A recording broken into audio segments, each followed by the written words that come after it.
ఏమక్క అంతా ఊరికి పోతున్నారా? ఇప్పుడు మీరు ఇటుకి బస్ స్టాండ్కి వచ్చినారు కదా, కూర్చొనే జాగా ఉందా? చూడక పెద్ద పెద్ద వాళ్ళు ఎమ్మెల్యేలు ఎంపీలు మన గురించి ఎవరు ఆలోచించేవాళ్ళు లేరు. మన కూర్చొనికి ఒక జాగా ఉండాలా. మళ్ళా అర్జెంటుకి ఇంటి నుంచి వచ్చింటాము, బస్సు లేట్ అయితే బాత్రూమ్కి పోయి ఒక జాగా ఉండాలా. ఆడు ఉండే బాత్రూమ్ పోయి చూస్తున్నాయి, చాలా గలీజ్గా ఉంది. మాకు అవకాశం ఇస్తే ఈడ లేడీస్కి కూర్చోనేకి ఒక విశ్రాంతి గదిని ఏర్పాటు చేస్తాం, ఒక రెస్ట్ హౌస్ ఒకటి ఏర్పాటు చేస్తాం లేడీస్కి సపరేట్గా కూర్చోనేకి. మీరు బస్ కోసం వెయిట్ చేస్తారు, ఎండలో నిలబడల్లా కూర్చోవాలంటే మీరు అంతా చాలా అవసరపడాల్సి వస్తుంది. అట్లే టాయిలెట్ కూడా అనా ఇక్కడ టాయిలెట్కి పోదామంటే కూడా చాలా కష్టంగా ఉంది.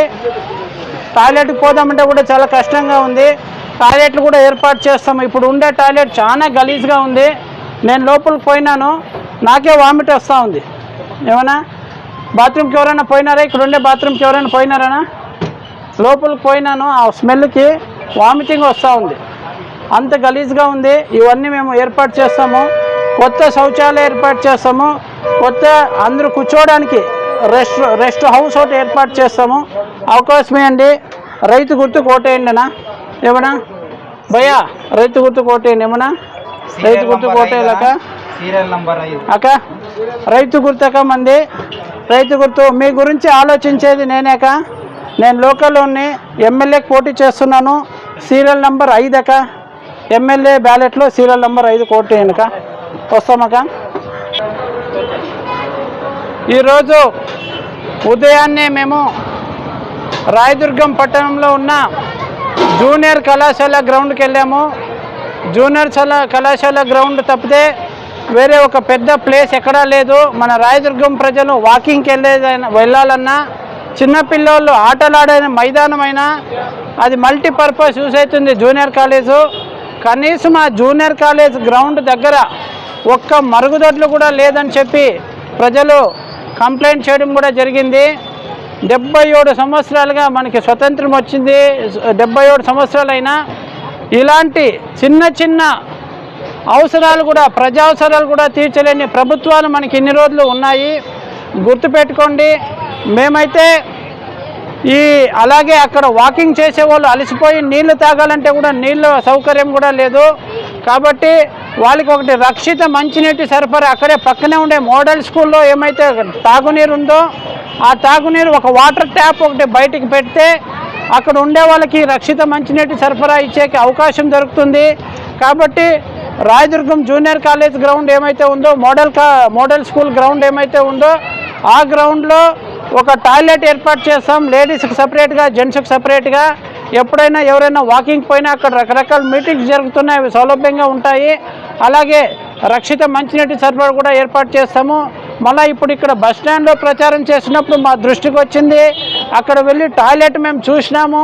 టాయిలెట్ లోపలికి పోతే వామిట్ అవుతూ ఉంది, అంత దుర్గంధం ఉంది. ఇక్కడ ఎంతోమంది, వేలాది మంది పల్లెటూరు నుంచి ఇక్కడికి వస్తారు, రోజు ప్రయాణం చేస్తారు. వాళ్ళు ఎవరన్నా ఇక్కడ కూర్చోవడానికి, బస్ స్టాండ్లో కూర్చోవడానికి కూడా వాళ్ళకి ప్లేస్ లేదు. కాబట్టి లేడీస్ కోసం సపరేట్గా ఒక రెస్ట్ హౌస్, ఒక రెస్ట్ రూమ్ ఒకటి రెడీ చేస్తాం, లేడీస్కి విశ్రాంతి భవనం ఒకటి రెడీ చేస్తాము అని చెప్పి మీకు విన్నవించుకుంటున్నాను. అలాగే ఇక్కడ టాయిలెట్లు ఇంత దుర్గంధంగా ఉన్నాయి కాబట్టి కొత్తగా అటువైపు ఒక టాయిలెట్, ఇటువైపు ఒక టాయిలెట్ నిర్మిస్తామని చెప్పి కూడా మీకు తెలియజేస్తున్నాము. మేము పల్లెల్లోనే కాదు, పట్టణాల్లో ఎక్కడ ప్రయాణించినా ప్రజలు గుర్తుపట్టి పలకరిస్తున్నారు. చాలామంది హమాలి యూనియన్ కార్మికులు కూడా హమాలి యూనియన్ వాళ్ళు కూడా కలిసినారు. వాళ్ళు కూడా మాకు మద్దతు తెలిపినారు. పట్టణ పుర ప్రముఖులు చాలామంది టీ కొట్లలోన, టిఫిన్ సెంటర్లోన కలిసినారు. వాళ్ళు కూడా మాకు మద్దతు తెలిపినారు.